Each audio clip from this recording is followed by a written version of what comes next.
Nuclear Wars of Antiquity. The Hidden History. Have you ever wondered where, in the literature of antiquity, the notion that wars connected with the will of gods came from? Where did such a ritual originate from in the human society, at which a tribe or a people, before going on a military campaign, should make a sacrifice to one of their divine patrons with a request to protect them and to grant them victory?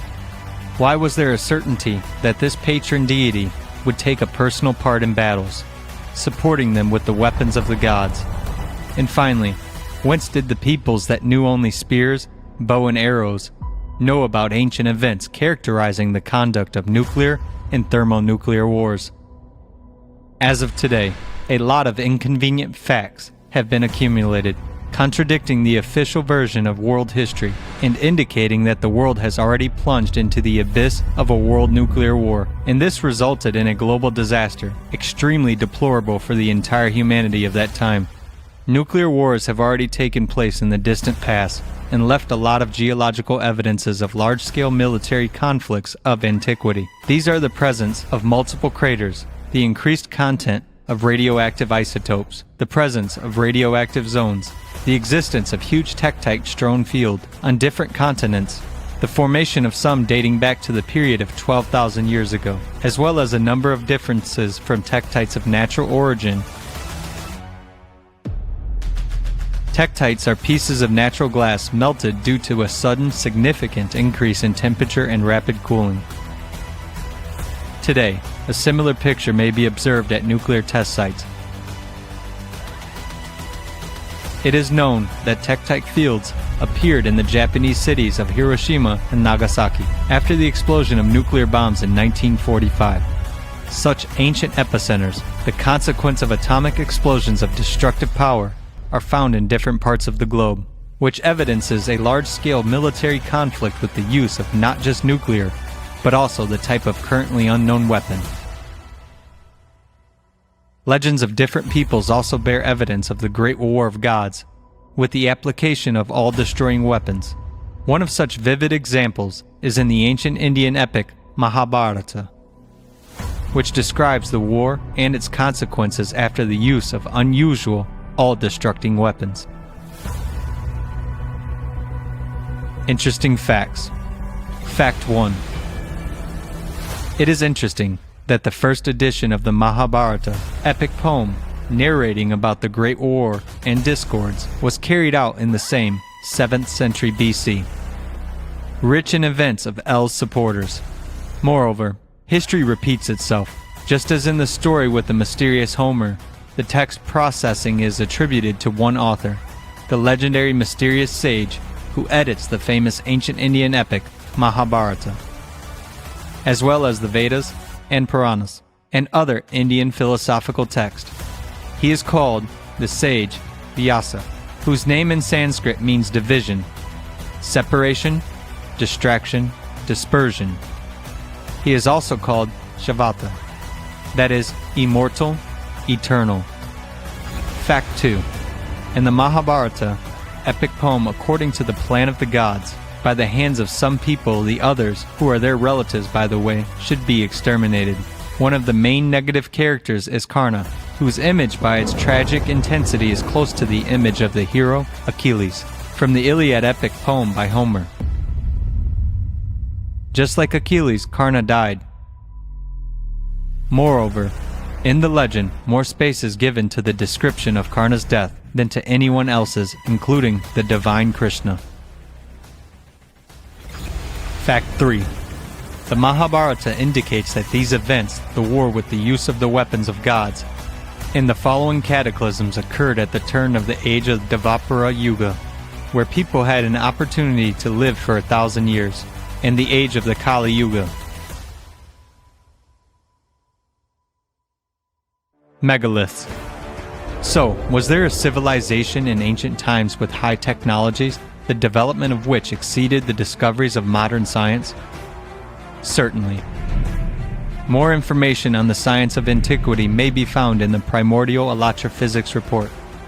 As of today, there are a lot of artifacts ranging from the remnants of ancient knowledge and up to megalithic structures, ideally preserved over millennia. It is enough for any skeptic to pay attention to the very science of the ancient East and ask oneself a question: from where the ancients knew accurate values in geometry, mathematics, and physics.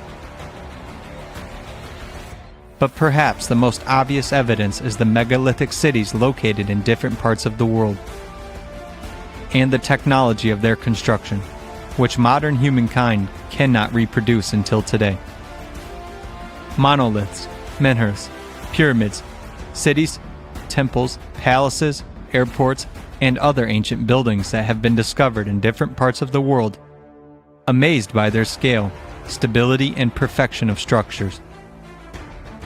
Almost all the buildings of antiquity were erected of large and heavy stones, megaliths that weighed several dozens and sometimes hundreds of tons, sometimes in the building masonry and in the form of separate monoliths. There are also heavy stone blocks, trilithons, the weight of which is over 1,000 tons. Engineers of the distant past had the knowledge of how to make a solid structure of stones with an enormous weight, how to lift large stone blocks to set them at a high altitude and fasten together without mortar.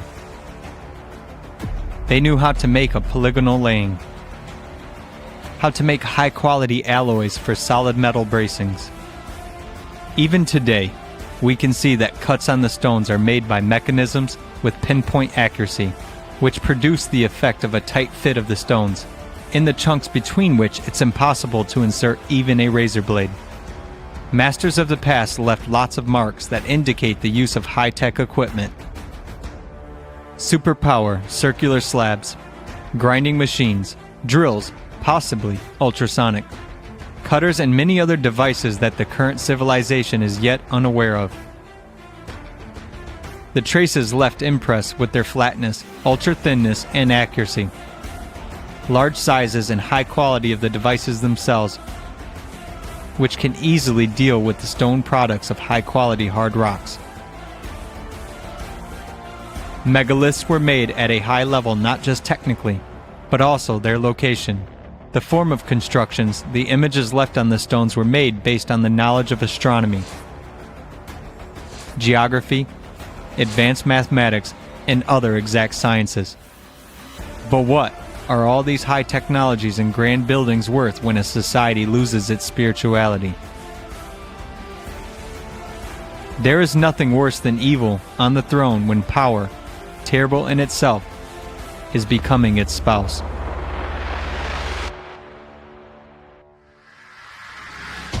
Under the aegis of El. High technologies. One world government.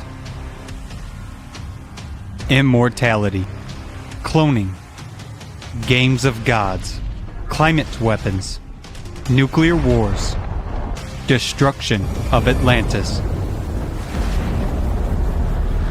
As of today, the world public remains in the captivity of El-centricism, and everything is imbued with it, beginning with the programs of the education system of new generations that is adopted in civilized countries, which impose a study of history and literature within certain limits, and ending with implantation of names from the literary heritage of the servants of El, as the names of various communities, global projects, companies, enterprises, household items, and so on.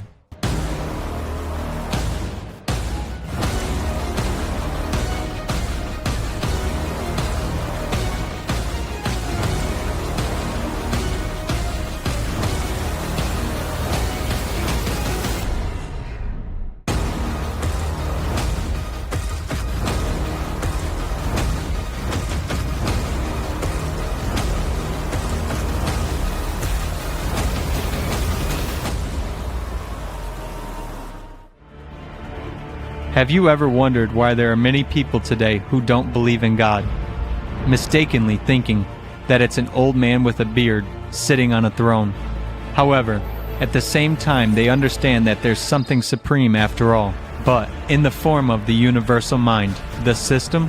As a result, believers have questions. Since God is so loving, why does He allow wars and discord?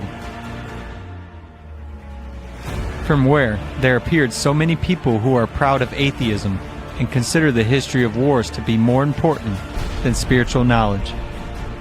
Where does it come from that world economy is much more important than human freedoms? That material values prevail over human life? People don't notice who has been reigning in their heads for a long time. They use words without understanding their true meaning. Even the personal names of many people are not the original names of the people they belong to, but these are the names that have ancient Greek or Hebrew etymology of origin. The question is, why is it like this and not otherwise?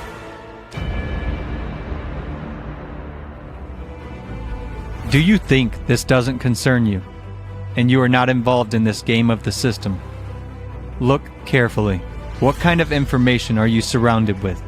And what kind of comparisons and images are hovering in your thoughts? What do the present rhapsodes of L's servants make you dream of?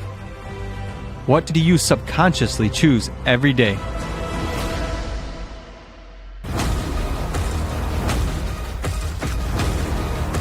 Today, the word elite is embedded in the minds of consumers as something qualitatively higher, which a person should supposedly strive for, which he can achieve in this world through his trickiness and entrepreneurship by applying maximum power of attention. Elite cars, elite houses, elite goods, business elite, sports elite, art elite, political elite, military elite, ideological elite. But what is elite in the original understanding of this word? Elite means the servants of the devil's slave, L.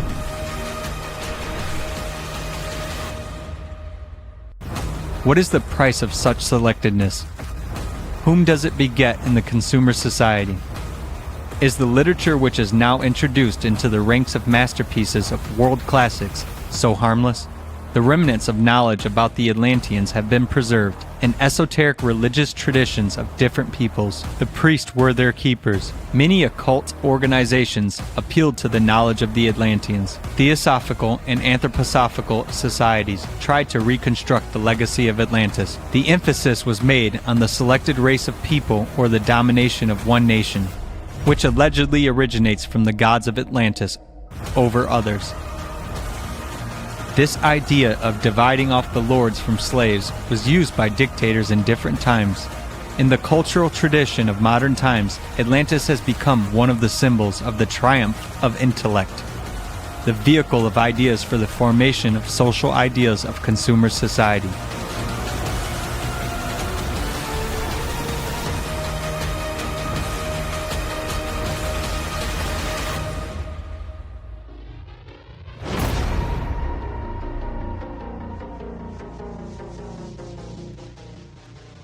Alexander of Macedonia, who was convinced of the idea of monocracy establishment, that is, of sole lordship over the world, is far from the only example of influence on people's choice under the impact of such literature in the interpretation of L's servants.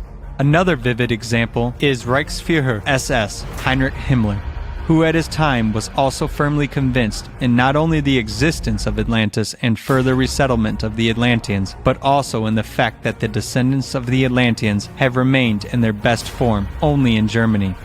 In 1945, the Allies found in his library pretty heavily used books about the Atlantean civilizations, including the Glacial Cosmogony by Horberger about the super race of people, the race of lords, which acquainted the Greeks, Egyptians, and others with the civilization. Who benefited from this and why?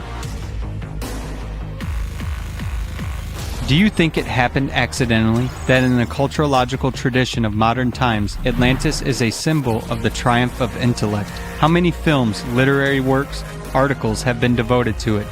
How much attention and effort have been spent and involved in its search? But what is this all for?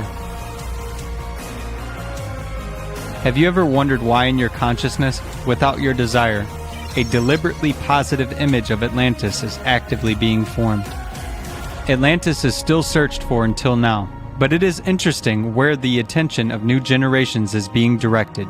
to search for answers to the question where it was located and what happened to it, but not more.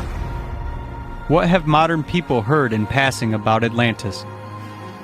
That a tragedy happened to Atlantis? That highly spiritual and highly educated people, a race of lords, lived there?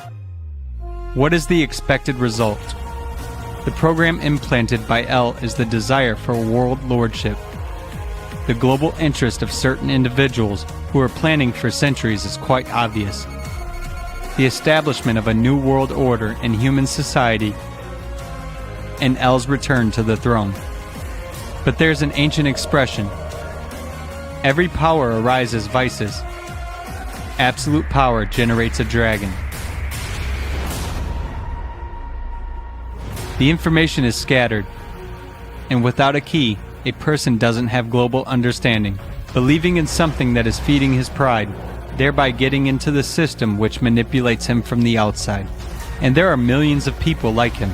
The servants of El only order PR and mass media, but all this propaganda and implementation of the ideas of world lordship are being done by the hands of misled people, deprived of their history. With people's lives, the elite, the descendants of El, are paving their way into the future in which they deeply believe, hoping for resumption of their bygone power. But what motivates the servants of El to do all these things today if this is mere history? The answer is simple: the system's promise of the 9th day.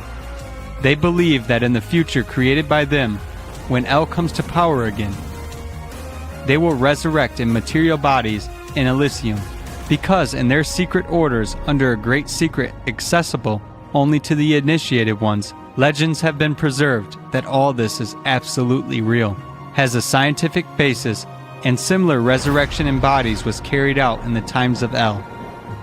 As a matter of fact, this is a lie, because during El's reign, the experiments were conducted, but only with regard to the transfer of a part of human consciousness and creation of a body from the DNA of the deceased 40 days after his death. But the deception consisted in the fact that the personality of the human himself, the one who the human is and feels himself during lifetime, actually became subpersonality, while people were shown a copy, just a clone of a human, but not the human himself. Everything is false in the system. The one who knows the past understands the present and can foresee the future. Sumerian cuneiform tablet. And what's the result? The system standardly creates its hotspots and uses people who live in illusions of obsessive thoughts, not knowing that they are being manipulated by the system and how this game of material immortality will end first of all for themselves. Their dream of immortality in a material body is the dream of the system about the 9th day, which will remain an empty illusion because the system itself is finite and mortal.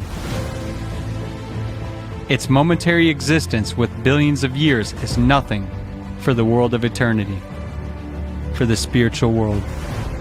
As Igor Mikhailovich Danilov said, the system is designed in such a way that your consciousness erases all the discoveries that you receive, and all understandings disappear very quickly, driving you into the stall of ordinary life. And only a mist remains of your freedom and understandings. But in order for the system not to deprive you of understanding and gain freedom, you must work very hard and not give power over you as personality to demons in your head, to those whom you perceive as your own thoughts and desires. Only this way you can gain true life and real freedom. The one who knows the truth can change the future.